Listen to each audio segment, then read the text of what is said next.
Isinailalim ng Philippine National Police sa full alert status ang lahat ng unit sa buong bansa simula kahapon 5 p.m.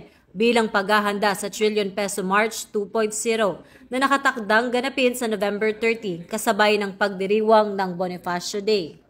Kasabay nito, suspindido rin ang lahat ng permits to carry firearms outside of residence sa Metro Manila mula November 29 hanggang December 1 at tanging mga uniform personnel ng PNP, AFP at iba pang law enforcement agencies na nasa opisyal na tungkulin ang pahihintulutang magdala ng armas.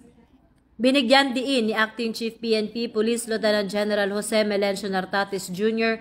na balanse ang pagpapatupad ng seguridad at paggalang sa karapatan ng mamamayan na may gabay na maximum tolerance pero zero tolerance sa anumang karahasan. Hinimok din niya na ang publiko na makipagtulungan sa mga otoridad, sumunod sa mga wastong direktiba at agad mag-ulat ng kahina-hinalang aktibidad upang matiyak ang ligtas at maayos na pagdaraos ng malaking pagtitipon. Dahil ito ang bagong PNP para sa bagong Pilipinas, serbisyong mabilis, tapat at nararamdaman.